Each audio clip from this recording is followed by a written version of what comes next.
አንድ ሰው ሲያዛጋ ለምን እኛም አብረን እንደምናዛጋ አስባችሁ ታውቃላችሁ? ለምን አብረን እንደምናዛጋ የማታውቁ ከሆነ ቪዲዮውን እስከ መጨረሻው ተከታተሉት፣ ትደነግጣላችሁ። አይምሮን የሚያስደንቁ እውነታዎች። የሼር ምልክቱን ተጫኑ እና ከዛ ሞር የሚለውን ስትነኩ ከሚታየው ሰው ጋር አብራችሁ ውደሩ እና 1 ሚሊዮን ብር ይሰጣችኋል ብትባሉ እሺ ትላላችሁ? አይኖቻችን በአንድ ጊዜ ከ7 ሚሊዮን በላይ ቀለሞችን ማየት ይችላሉ።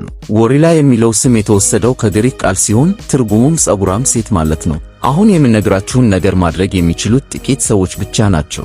አይኖቻችሁን ጨፍናችሁ ስማችሁን ኮመንት ላይ ለመጻፍ ሞክሩ። ግን ማጭበርበር አይቻልም። አንድ ጠብታ ዘይት 25 ሊትር ውሃ ሊበክል ይችላል። የሰው ልጅ አጥንት ከኮንክሪት የበለጠ ጠንካራ ነው። በዩናይትድ ስቴትስ የሚኖር አንድ ሳይንቲስት ሲጋራውን የሚለኩስበት ላይተር ሲያጣ በኒውክሌር ቦምብ በመለኮስ አጭሰዋል። ሌላ ሰው ሲያዛጋ ለምን እኛም አብረን እንደምናዛጋ ከመናገሬ በፊት እንደዚህ አይነት አስደሳች እና አስደናቂ ቪዲዮዎችን በዩቲዩብ ላይ በየቀኑ ለመመልከት AI ፋክት የሚለውን አዲሱ የዩቲዩብ ቻናሌን ሰብስክራይብ በማድረግ እኔን ማበረታታትና ድጋፋችሁን ማሳየት ትችላላችሁ። ለምን እንደምናዛጋ ልንገራችሁ። በመጀመሪያ የማዛጋት ጥቅሙ የአእምሮአችንን ሙቀት ለማቀዝቀዝ ነው እና አንድ ሰው ሲያዛጋ ስናይ አእምሮአችን ራሱን ለማቀዝቀዝ እንደ ምልክት ይወስደው እና እንድናዛጋ ያደርገናል። መልካም ቀን ይሁንላችሁ።